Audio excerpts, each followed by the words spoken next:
Meus irmãos, mais uma vez, boa noite para todos. Graças a Deus, nosso estudo começando. Neusélia, boa noite. Boa noite para todos. Graças a Deus mesmo. Mais uma oportunidade de estudo aí para todos nós. Vamos começar aqui com a nossa leitura inicial do livro Caminho, Verdade e Vida, o capítulo 31, que fala das coisas mínimas.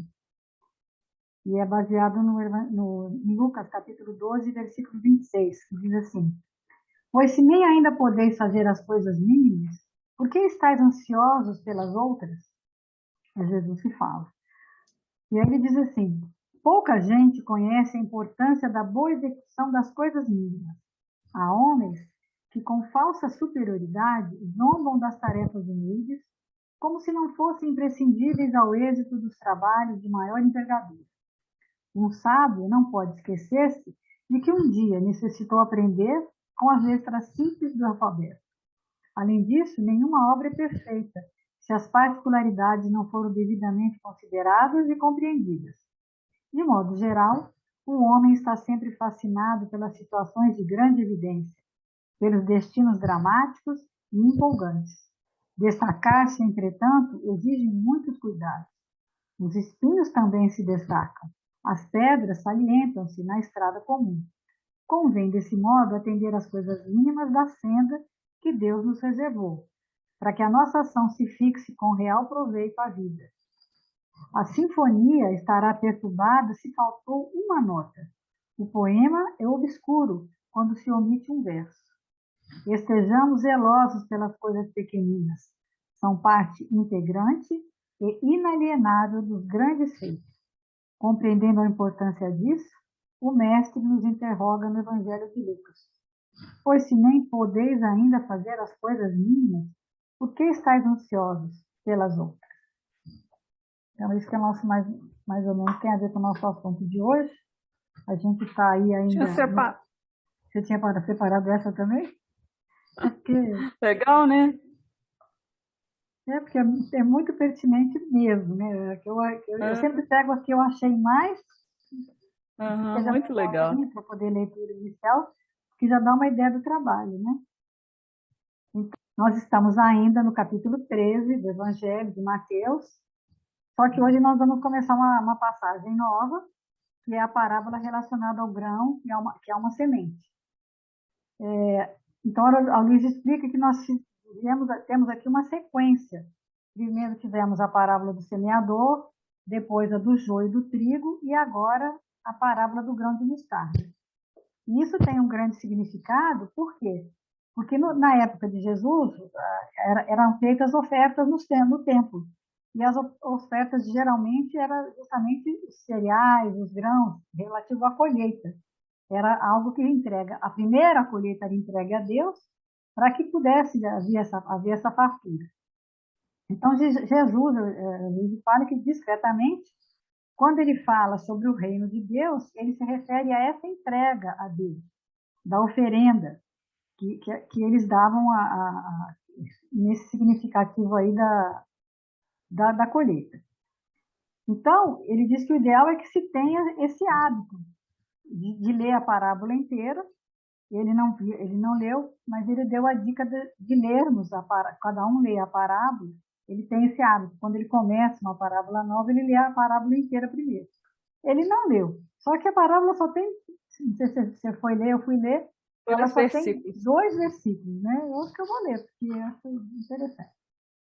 Ela diz o seguinte: outra parábola lhe propôs dizer: o reino dos céus é semelhante ao grão de mostarda que o homem, pegando nele, semeou no seu campo, o qual é realmente a menor de todas as sementes, mas crescendo é a maior das plantas, e faz-se uma árvore, de sorte que vêm as aves do céu e se aninham nos seus ramos. É bonito, né? Então, acho que... e aí ele fala que ele está sempre, eles estão na época do Natal, o Aloysio, né, quando ele gravou, e que a avó dele tinha o hábito de ler o Boa Nova nessa época, e ele leu o Evangelho de Lucas, que fala do nascimento de Jesus. E aí eu achei interessante, né, você ter épocas para você ler alguma coisa que tenha um significado para você. Eu gostei também dessa. Eu nunca nessa questão. Também. Né? Por exemplo, perto do seu aniversário, não é interessante você ler alguma coisa que tenha significado com renovação, perto do ano novo. E aí é uma coisa que é como se você estivesse se preparando, né, espiritualmente para aquilo. E aí nós vamos refletir, então, no caso hoje, sobre esse grão de mostarda. Tá? Que é interessante a gente imaginar, porque nessas questões mínimas, porque eu fiquei pensando, a maioria das pessoas, quando você fala reino dos céus, pensa numa coisa grande. O que é o reino dos céus? A pessoa acha que é um lugar, um local, que é muito grande, que tem coisas imensas e que é maravilhoso, e é um lugar para onde você vai. Mas não é, o reino dos céus é algo pequeno ainda em você, que você vai construir dentro de você mesmo, e aí é que ele vai ficar grande. Então, o compromisso é seu. Ele não existe. Na minha mente, é um lugar hoje, que você fica também, né? E também sabe? É muito interessante. Não é o céu. Pessoas confundem o reino dos céus com o céu, que não existe, mas que você é que tem que construir o seu céu, a sua maneira, no seu tempo. Então, é isso que eu acho que é a grande mensagem, né? Então, no caso da parábola aqui, ele fala que não existe um consenso sobre que semente seria essa. Pode ser qualquer semente. Ele fala que pode ser a sinapse nigra, que até eu olhei na internet, ela é chamada de mostarda preta.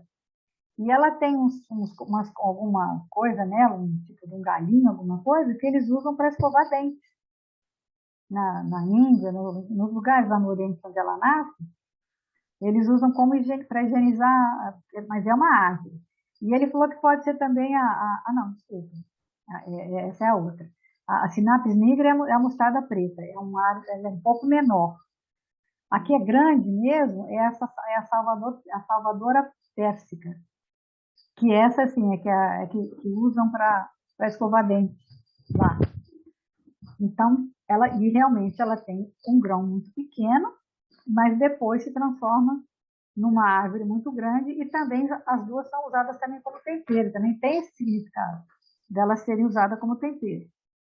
Mas o que importa é que se trata de uma semente mínima que vai transformar numa árvore que cresce muito e que não tem nada a ver com essa mostarda que nós conhecemos, que a gente come, né, essa hortaliça, mas que também vem de uma semente pequena. O importante é o significado e não em si, né, a questão. O que essa semente vai representar, ele diz que é o gesto mínimo, aquele gesto muito pequeno, é o evangelho que vai ser vivido miudamente para cada um, de forma quase imperceptível. E aí ele lembra daquela frase do Pequeno Príncipe, né? Que o essencial é invisível aos olhos. Eu até tenho aqui no meu quarto meus netos que me deram, numa ocasião, eles fizeram um quadrinho e está escrito assim: o essencial é invisível aos olhos. Porque é verdade, é uma verdade muito grande isso, né? E aí ele vai contar aquele caso de paciência, né, do orelhão, que ele vendia livros. Quer contar? É que quando jovem, né, ele trabalhava numa banca que vendia livros espíritas. E do lado da banca tinha um orelhão. E naquela época vendia-se cartão do orelhão, né? Então ele ficava impaciente, porque imagina o número de vezes, 99% as pessoas chegavam: moço, vende cartão? E ele ficava impaciente em responder, né? Eu achei tão interessante isso. Mas aí o que acontece? Pode falar. Não, pode falar, termina a história, depois eu conto o que eu pensei. Aí, não, eu pensei assim, podia vender cartão também. Pois é, né? A minha mente materialista aqui, falei, bom, eu venderia cartão. Eu venderia cartão e ia ganhar mais dinheiro do que livro espírita. Eu pensei isso também. Mas aí um amigo dele falou, né? Olha, se você está tão mal-humorado assim, isso está te deixando, né, nervoso, resolva de uma forma simples, né? Coloca um cartaz: aqui não vendemos cartão telefônico. E ele, feliz da vida, fez isso, né?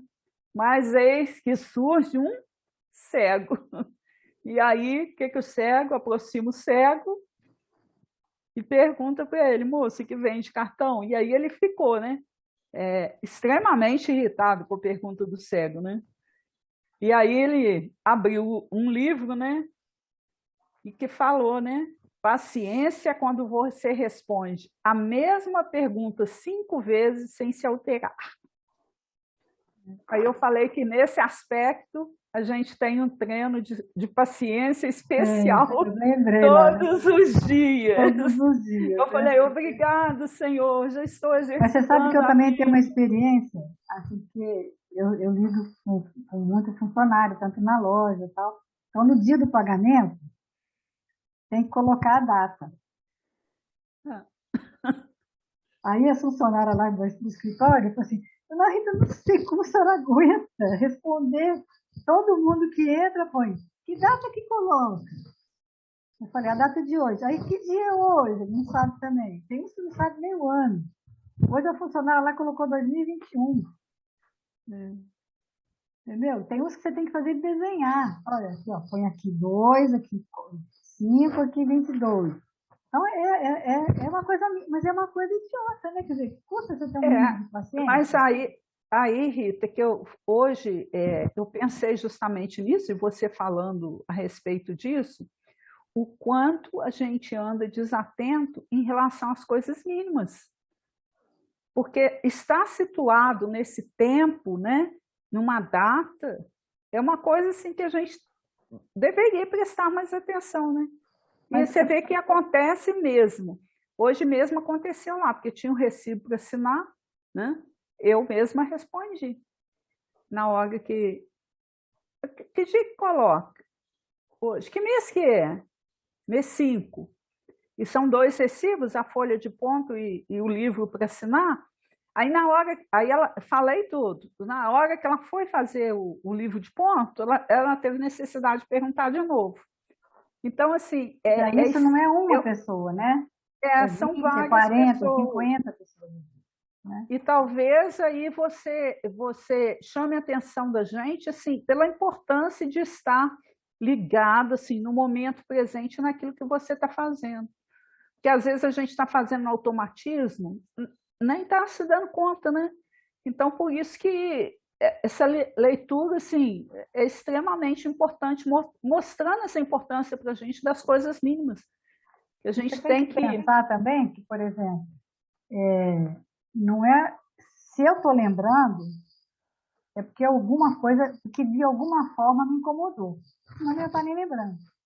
Então, pode ser até que eu não tenha respondido. Eu não respondo, não acho ruim, nem perco. Eu falo, imagina, você não sabe dizer que eu não faço isso. Mas me incomoda. Então, de alguma forma, se eu estou contando, é porque o certo mesmo era responder naturalmente. Aconteceu essa semana comigo uma coisa interessante. Eu fui ao médico. Fui fazer uns exames, na realidade.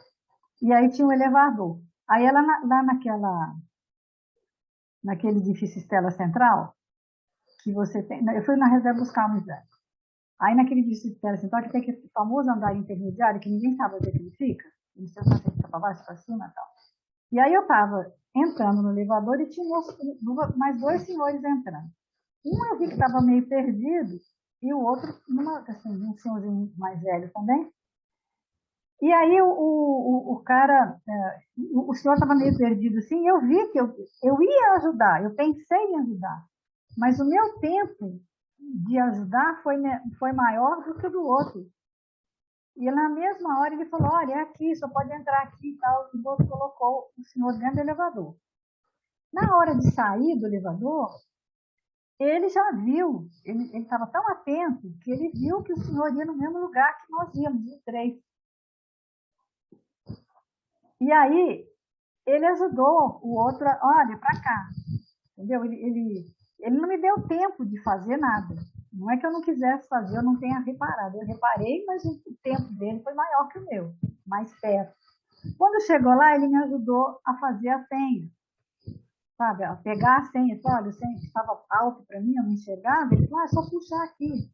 Quer dizer, uma pessoa que está atenta para ajudar a qualquer hora e de forma absolutamente espontânea. Eu fiquei assim, e eu acho que essa história da gente estar estudando esse livrinho dessa forma está me deixando mais atenta para essas situações. Provavelmente, há algum tempo atrás, eu não teria nem reparado isso. Eu não teria pensado dessa forma que eu pensei no livro. Então, muitas vezes, é isso, a gente está realmente, como você falou, atento ao que está acontecendo agora, porque agora é o horário que você pode agir. Depois você não vai poder mais, já passou. O tempo passa e você perdeu ele, não volta, que é o que nós falamos semana passada. Então, é as coisas indo devagar, mas com atenção. É o que ele fala aqui, é viver o evangelho na coisa mínima. E essas Evoluir, né? coisas mínimas é o que ele está chamando a atenção no estudo, né? É o treino para que a gente realmente passe por processos maiores, né? Você vai desenvolvendo a tolerância e a paciência em relação às coisas mínimas, para a hora que chegar uma dificuldade maior, né? Como, por exemplo, né, num trabalho profissional, na hora que você se tornar mãe, ou mesmo na convivência com o outro no dia a dia, a gente vai ter desafios que, se a gente tiver exercitado, né, esse cuidado que a gente tem que ter com as pequenas coisas e o valor que elas desempenham, né? Você vê essa leitura do Caminho, Verdade e Vida, como que ela é oportuna, né? Mostrando realmente o quanto que é importante a gente trabalhar essas questões, porque às vezes a gente quer fazer o grande e se esquece que é um degrau, né? Em termos evolutivos, que você pode começar das coisas pequenas para chegar às grandes. Eu Então, lembro, por é exemplo, esse na treino. parte profissional, por exemplo, eu atendia tanto quando eu fiz a pizzaria ou na loja, né, quando eu trabalhava atendendo cliente, tem vários tipos de cliente. E isso é, às vezes, muito desgastante.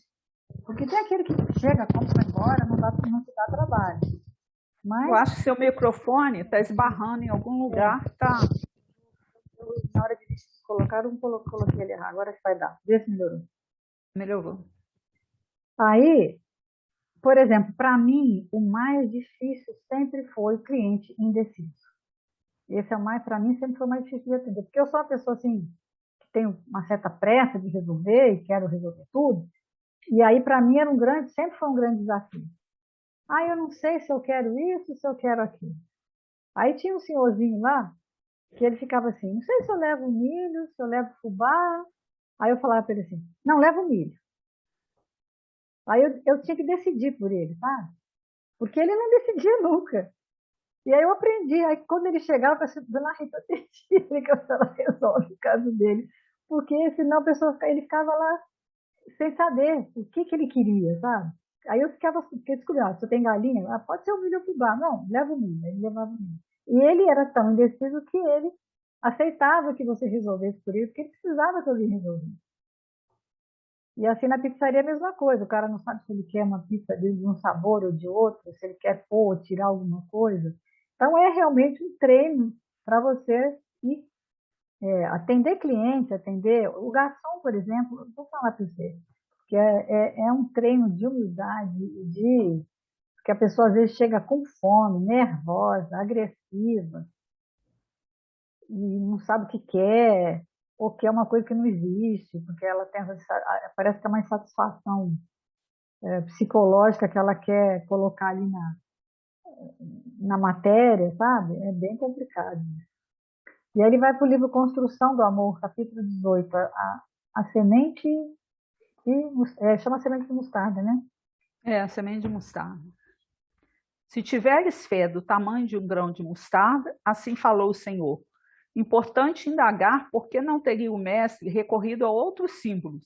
Jesus poderia ter destacado a grandeza da fé, buscando quadros mais sugestivos, a beleza do Hermon, a poesia do lago de Genezaré, o esplendor do firmamento galileu, a riqueza do templo de Jerusalém.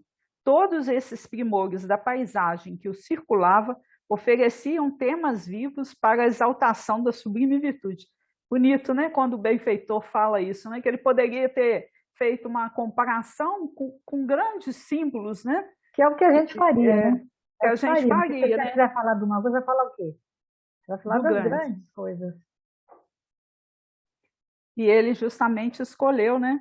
Entretanto, o benfeitor celeste toma a semente minúscula da mostarda, como a dizer-nos que sem o reconhecimento de nossa própria pequenez à frente do eterno amor e da eterna sabedoria, não conseguiremos amealhar o tesouro do entendimento e da confiança que a fé consubstancia em si mesmo. Quer dizer, o reconhecimento da nossa própria pequenez perante tudo, né? Que é o ato de ser humilde, porque a humildade é justamente isso, você reconhecer o papel que você tem na obra da criação, né? E na realidade nós todos somos pequenos, né? Ele é mínimo, mas é importante. Não deixa de ser importante, não é verdade?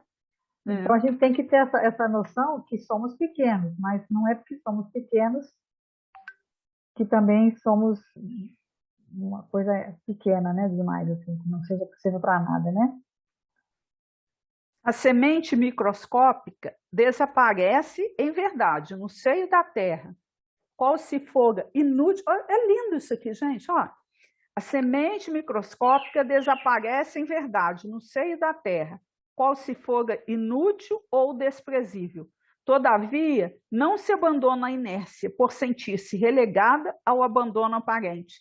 Então, quer dizer, ela parece, né, que ela vai para a terra, né?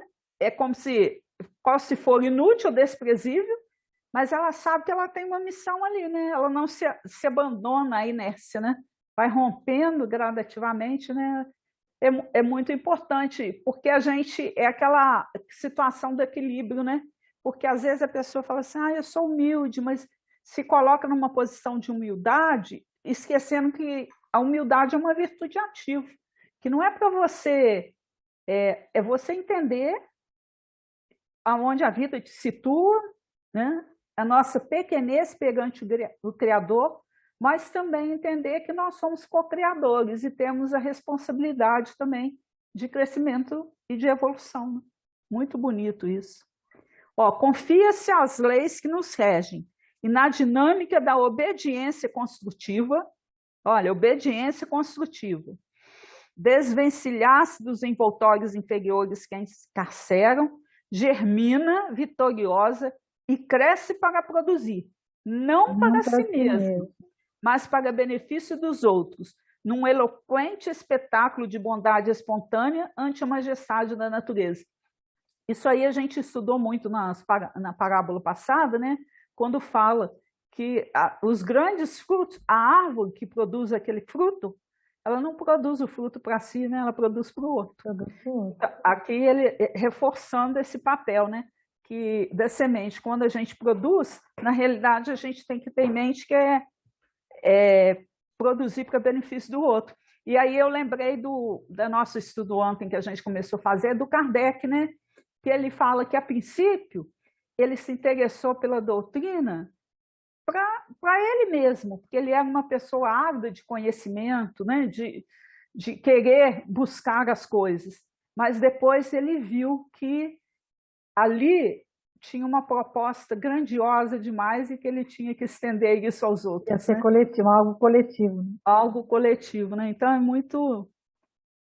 Aí ele continua, ó, possa o nosso coração, no solo das experiências humanas, copiar-lhe o impulso da simplicidade e E servir. serviço, e a nossa existência será testemunho insofismável da magnificência divina, cuja sublimidade passaremos então a refletir.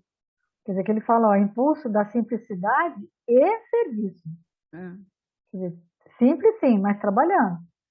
Não é porque você é simples, que você é humilde, que você não tem condição de fazer nada. Então, é sempre a oportunidade.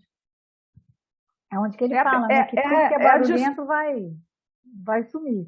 O silencioso, aquilo que é silencioso, aquilo que trabalha diariamente, esse é que vai ficar. Cessemos nossas indagações descabidas e busquemos na criação o justo lugar que nos compete, nem com o brilho do diamante, nem com a cintilação do ouro, nem com a sedução da prata, nem com a aristocracia do mármore, em que tantas vezes, procurando simplesmente a ilusão do poder, que a morte arrebata e modifica. Isso aqui, gente, é uma coisa que a gente tem que ter muito claro, né? O poder da Terra é Rapaz, temporal, vai passa. terminar em 10 minutos? Daqui a pouco desaparece, né? Aqui está falando, está dando que vai dar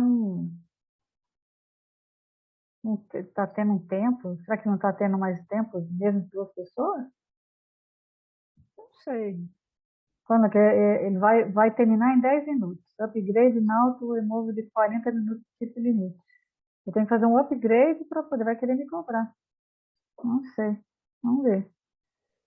Vai ter que talvez abrir outra depois, tá? É, a gente Peraí, vou interrompe aqui clicar aqui nesse para livro. ver. Peraí. Não sei. Vamos ver. Falou, mandou fazer um upgrade aqui. Estamos ainda. Então, Abrir um outro negócio aqui. Vou ter que cortar outro pedaço aí na outra mão. Mas eu vou fechar aqui, porque vou deixar. Ele deve encerrar daqui se 10 minutos. cair, a gente começa de novo. Como é que faz? É, depois eu junto. Ele tá mandando comprar Zoom aqui, ó. Ele quer que eu compre. Engraçado, deve ter mudado alguma coisa. Entendeu? Acho que deve ter diminuído o tempo da reunião. Mas tudo bem, depois eu corto esse pedaço. Onde é que nós está?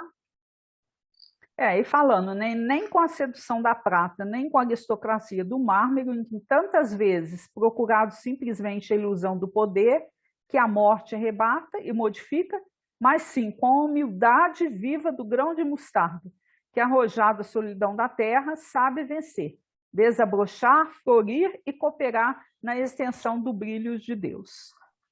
Então, quer dizer, é o valor mesmo das coisas pequeninas, que a gente saiba, né, ser grão de mostarda. Porque às vezes é igual ele deu o exemplo, né? A pessoa, por exemplo, faz um barulho, aí fala na internet, é isso, estão adulterando os livros e tudo mais. E aquela pessoa que está lá no centro, né, que com a boca silenciosa, calma, tranquila, que chega, dá um boa noite, assim, silencioso para todo mundo, mas, né? Ou então que ela fala, vá com Deus, e isso tudo para todos, o tempo todos, é essa pessoa que vai salvar o movimento espírita, porque ela desempenha aquela função, né, que é mínima, mas com amor, com cordialidade, com gentileza, com simpatia, cordialidade, tolerância, misericórdia. E isso daí a gente pode adquirindo, né, gradualmente. É aquela pessoa que não azeda a vida de ninguém, né? Porque os bagulhentos vão passar. Agora, quem vai ficando, né? Aí ele ainda dá o exemplo da Alcione, né? Tocando na praça pública lá no livro, né? Quer dizer, Humildemente, quando ela era quem é, professora, né? quem é Alcione? Quem reencarnou? Quer dizer, ele fala que ela é encarregada, né, do movimento musical da Terra. Aí ele ainda brinca assim, era patroa, né, de Beethoven, de Mozart, e estava Assim, lá na eu achei porta engraçado de ele uma falar, né, igreja. que Mozart chamava ela de tia, é tia Alcione, né? É. Mozart, vá, né? E aí, uma coisa que eu acho grave também, que a gente vê muito, né, a questão dos filhos, né? Como os filhos imitam os pais, né? A relação, que ele fala, né? A relação do filho com a criança é um grão de mostarda. Não se sabe o que ele vai fazer no futuro. Você não tem como saber. Mas que os filhos imitam, eu vejo muito isso assim nos meus netos, como às vezes as crianças, elas até falam as mesmas coisas, repetem aquilo que o pai e a mãe falam. Aquilo é uma coisa que fica, né? Fica na mente, e um dia aquilo vai refletir no dia de trabalho dele, na forma dele de agir, porque é aquilo que aquele Éder, né, Puchalski fala, que a gente vai criando, né, naquele vídeo dele, Por que Reencarnamos, que ele diz que a gente, né, nasce, cresce, começa a aprender e aí começa a ensinar. A gente entra dentro, moramos, né, você reencarna num ambiente, numa mentalidade que você vai alterar aos poucos através da sua mentalidade também. A gente vai agregando. Então, o que eu aprendo, às vezes eu sei uma coisa, você sabe outra, e um vai ensinar para o outro, e depois vamos coletivamente, é assim que as coisas vão evoluindo. Eu até fiz a conta, mais ou menos, que ele fala que a gente fica 85 anos encarnado, 80, depois fica mais 80 fora.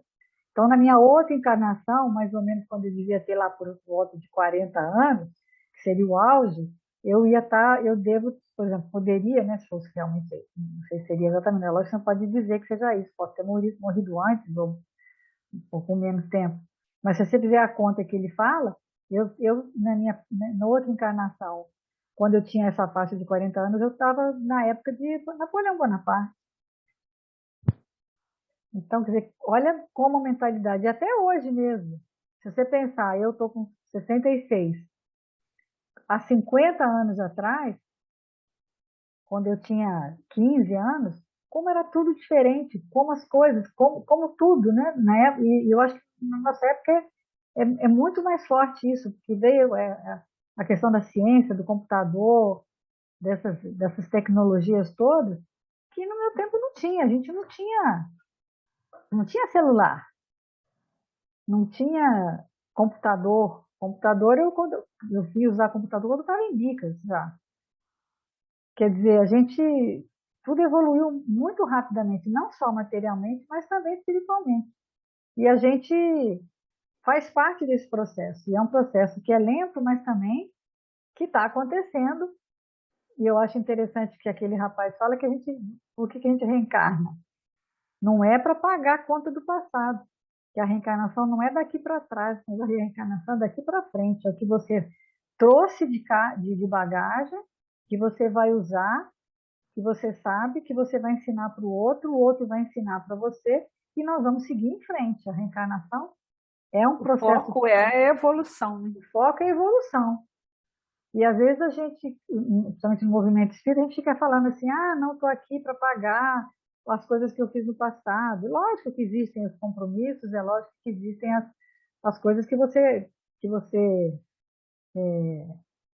as dívidas que você fez. Mas isso não significa que você vai ficar só pensando nisso. Na realidade, é uma coisa mais positiva, né? Vamos lá? Ele vai então para o livro Mensageiros, capítulo 35, culto doméstico, que ele vai falar da Isabel, né? Da mãe de duas Da meninas e Isabel. um rapazinho, que ela é costureira. É interessante, só lembrando aqui, né, que ela pegava sempre um jornal, uma revista, né, para trabalhar a lição do Evangelho dentro de um aspecto da vida cotidiana, né, das pessoas. E olha que legal o comentário. A mensagem evangélica dessa noite assevera pela palavra do nosso divino mestre aos discípulos que o reino dos céus é também semelhante ao grão de mostarda, que o homem tomou e semeou no seu coração.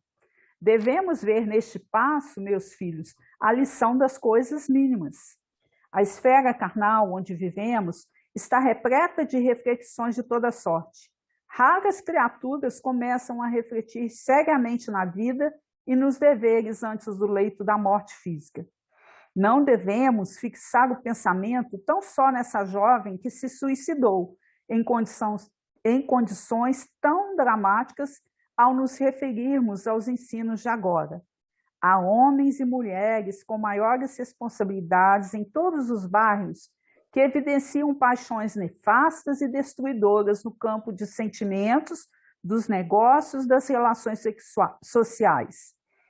As mentes desequilibradas pela irreflexão permanecem nesse mundo quase por toda parte. É o que nos temos descuidado das coisas pequeninas. Né? É que nos temos descuidado das coisas pequeninas. Desculpe. Grande é o oceano, minúscula é a gota, mas o oceano não é senão a massa de gotas reunidas. Fala-nos o mestre em divino simbolismo da semente de mostarda. Recordemos que o campo do nosso coração está cheio de ervas espinhosas, demorando talvez há muitos séculos em terrível esterilidade. Naturalmente, não devemos esperar colheitas milagrosas. É indispensável amanhar a terra e cuidar do plantio. A semente de mostarda a que se refere Jesus constitui o gesto, a palavra, o pensamento da criatura. Há muitas pessoas que falam bastante em humildade, mas nunca revelam um gesto de obediência. Jamais realizaremos a bondade sem começarmos a ser bons. Alguma coisa pequenina há de ser feita antes de edificarmos as grandes coisas. O Senhor ensinou muitas vezes que o reino dos céus está dentro de nós. Ora, é, portanto, em nós mesmos que devemos desenvolver o trabalho máximo de realização divina, sem o que não passaremos de grandes e refletidos. A floresta, olha que linda essa frase, também começou das sementes minúsculas. E nós, espiritualmente falando, temos vivido em densa floresta de males, criados por nós mesmos, em razão da invigilância na escolha de sementes espirituais. A palestra de uma hora, o pensamento de um dia, o gesto de um momento podem representar muito em nossas vidas. Tenhamos cuidado com as coisas pequeninas e selecionemos os grãos de mostarda do reino dos céus. Lembremos que Jesus nada ensinou em vão. Toda vez que pegarmos desses grãos consoantes a palavra divina, semeando-as no campo íntimo, receberemos do Senhor todo o auxílio necessário. Conceder-nos-á a chuva das bênçãos, o sol do amor eterno, a vitalidade sublime da esfera superior. Nossa semeadura crescerá e, em breve tempo, atingiremos elevadas edificações. Aprendamos, meus filhos, a ciência de começar, lembrando a bondade de Jesus a cada instante. O Mestre não nos desampara, segue-nos amorosamente, inspira-nos o coração, tenhamos, sobretudo, confiança e alegria. Muito bonito, né? O interessante é que o próprio culto dela era uma semente de mostarda, porque era, na realidade, apesar de aparentemente ser só um culto de uma mãe simples, humilde, costureira, com 3 crianças, ela fazia esse culto, né? Era um posto avançado de nosso lar. Então ela não tinha essa noção. Ela fazia aquilo e ela não tinha noção que existia uma plateia, aquele fala espiritual, que era reproduzido aquilo para muitas mais pessoas. Então aquilo era a colaboração dela parecia mínima, mas era muito maior pelo fato dela. Imagina que merecimento que ela tinha, que espírito que era, que tinha esse merecimento de ter, que o culto dela fosse transmitido. E às vezes a gente faz em casa, né? Eu faço toda semana, tudo. A gente não tem essa percepção. Até a questão, né, de, por exemplo, algum espírito que está para reencarnar, que ele pode vir, né, ser aproximado através desse culto. E acho que a gente não tem muita essa noção da grandiosidade daquilo mínimo que nós estamos fazendo. Eu achei interessante isso. Aí ele fala da criança, né, de ensinar a criança a saber esperar, frustrar, para que ela não tenha grandes expectativas na vida, que isso também a gente acontece. A gente tem a expectativa e fica não querendo frustrar. Você quer proteger tanto, só que você acha assim, enquanto criança, você é capaz de proteger, porque as exigências são mínimas, né? Mas acontece que a vida não traz em abundância, ela vai trazer desafios, ela vai trazer que se a pessoa não aprendeu a lidar com frustração, né? Como que ela faz depois, na hora que as dificuldades vão apresentando para ela, né? E a gente tem que ter esse compromisso, né? Eu vejo assim, até nós, os espíritas, né? A gente já ainda dá muito pouco valor à questão da oração, do culto no lar. Por exemplo, a importância da água fluidificada, né? O quanto que, se a gente fizesse uso com regularidade, o quanto que isso, uma coisa mínima, podia trazer um benefício grande para todos, né? Então, a gente ainda tem muito essa dificuldade. E gostei também do exemplo que ele deu até do Brizola, né, que quando foi candidato a governador, né, no Rio Grande do Sul, né, que ele chegou para visitar uma escola e ele percebeu que lá tinham alunos descalços, né, crianças descalças. E ele ficou muito condoído com aquilo, né? Aí eu não anotei a frase que ele falou, você anotou? Quando ele Acho que fala? eu anotei. Eu acho aqui. Que ele fez uma comparação com os cavalos, né?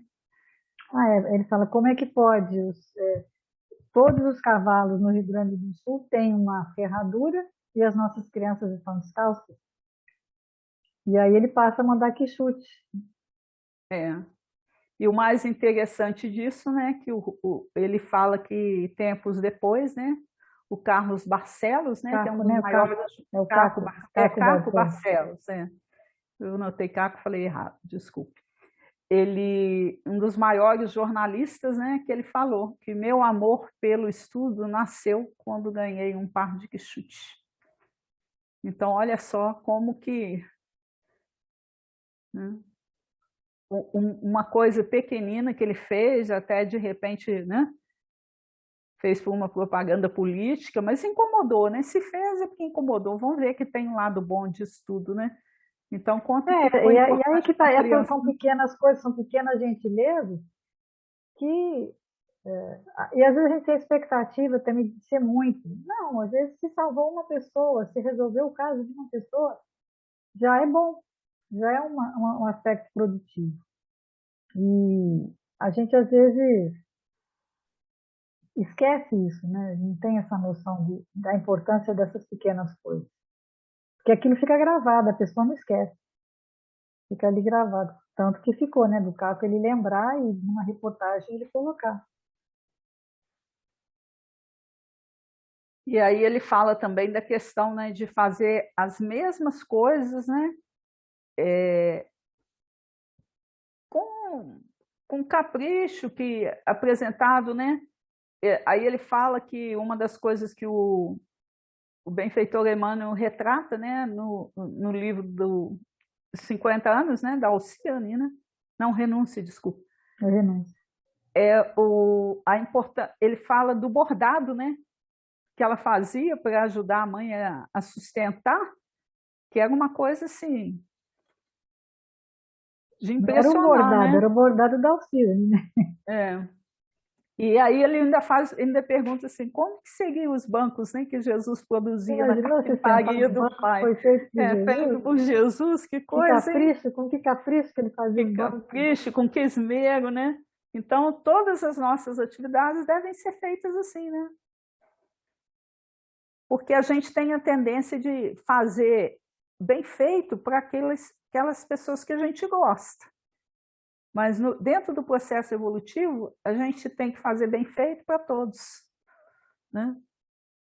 A grande questão nossa é agir da mesma maneira, com a mesma generosidade, o mesmo carinho, o mesmo amor para todos, né?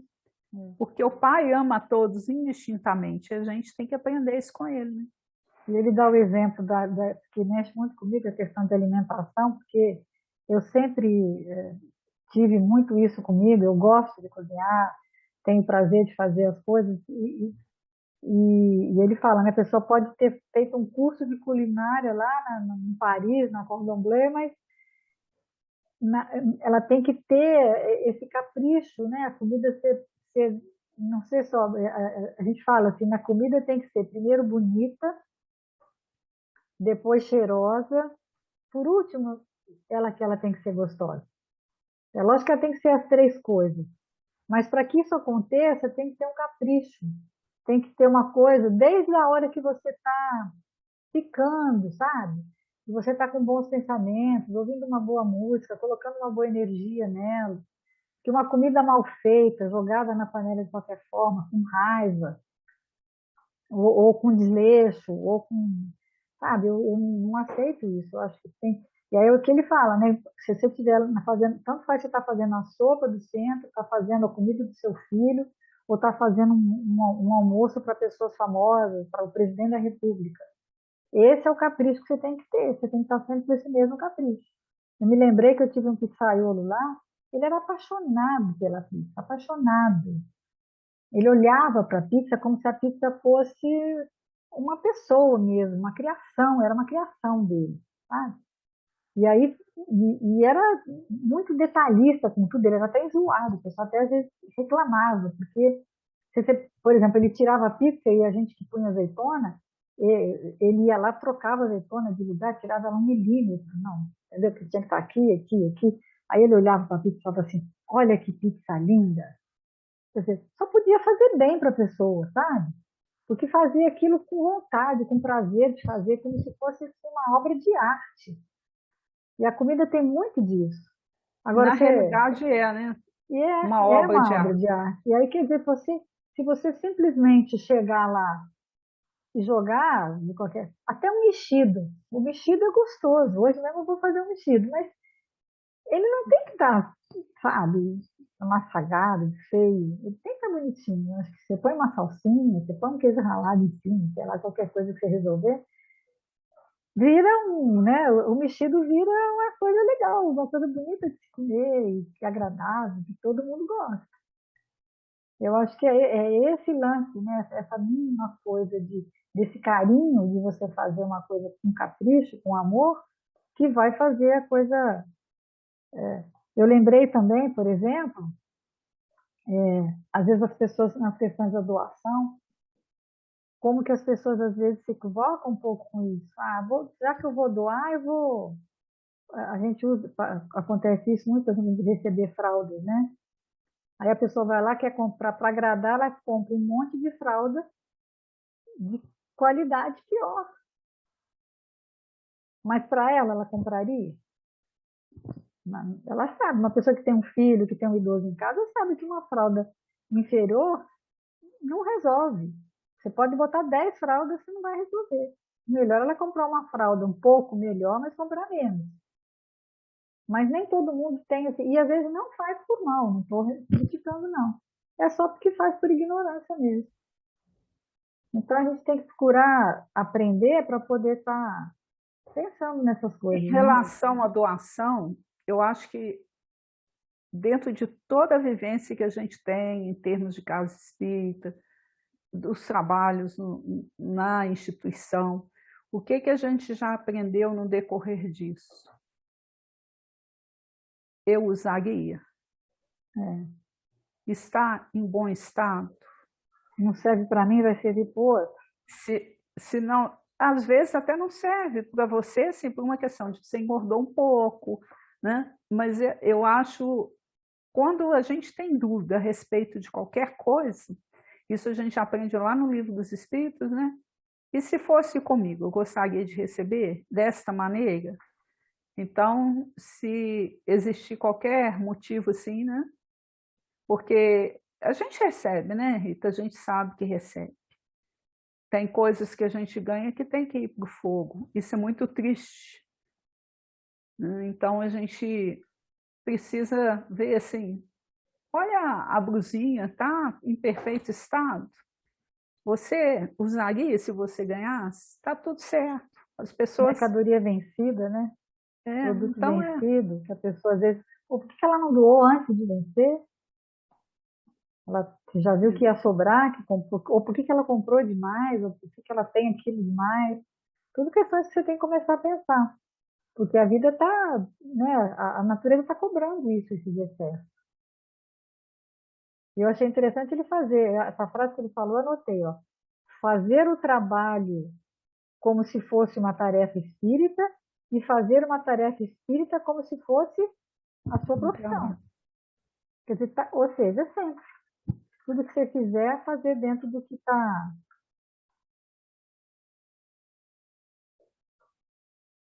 Dentro do que a gente tem, né? Dentro do nosso cotidiano, tem essas questões mínimas. Aí, nós estamos com mais meio que tempo esgotando, mas tem mais uma leitura ainda, né? Só na Libertação que ele faz a citação também, lá.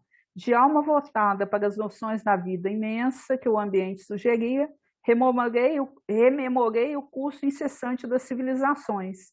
Pensamentos mais altos clareavam meus raciocínios. A bondade do Senhor não violenta o coração. O reino divino nascerá dentro dele, e a maneira da semente de mostarda, que se liberta dos envoltórios inferiores, medrará e crescerá gradativamente sobre os impulsos construtivos do próprio homem. Então, quer dizer, né, a bondade do Senhor não violenta o coração. Cada um tem um tempo, né, sem violência,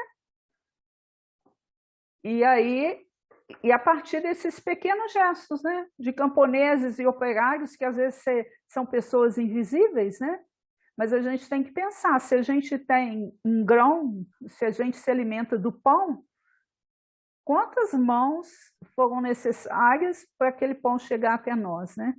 Então, assim, toda a obra divina, toda obra, todo trabalho, ele é cooperativo, né? E a gente vai crescendo na medida que a gente for adquirindo consciência disso tudo, porque a gente vai valorizando, né? Aquele que particularmente é invisível para nós, para a sociedade, mas estão lá desempenhando o papel que lhes compete, né? Para que o mundo progrida, né? Estamos todos interligados, isso que a gente tem que pensar, e vivemos nesse regime, temos que viver nesse regime de cooperação, né? E é um ensinando, o outro aprendendo, depois você ensina, hora você ensina, hora você aprende, e aí a gente dá a mão e vai evoluindo. E sem problema que ele vai falar, né? Que você semeia, em questão aos filhos, em questão a qualquer pessoa, mas é uma semente, você plantou, mas ela depende de quem? Do solo que você plantou germinar. Então a gente não pode criar expectativas de que aquilo vai florescer no tempo que a gente espera, mas no tempo que é devido, que é pertinente àquele espírito. Aí ele vai falar que o Gubro, né, ele fala sobre, era um espírito orgulhoso, teimoso, mas a mãe dele tinha plantado uma semente que estava lá, né, uma semente de mostarda pequena, que eram os gestos da mãe dele, da Matilde. Mas quando que ela ia semear? Quando ele ia florescer e frutificar? No tempo dele, não no tempo dela. À medida que ele fosse cultivando. Então ele fala Agora, é importante a gente acreditar, né, que todo mundo tem esse potencial, né, que um dia vai florescer. Aí ele fala, toda semente de boa vontade, de bom sentimento, de bom gesto, de bom pensamento, de boa palavra, por menor que seja, vai germinar, vai brotar, florescer e frutificar. E depois vai semear, e vai reiniciar o processo, e esse desenrolar é o desenrolar da vida, né? Sempre a partir de um gesto mínimo, diminuto.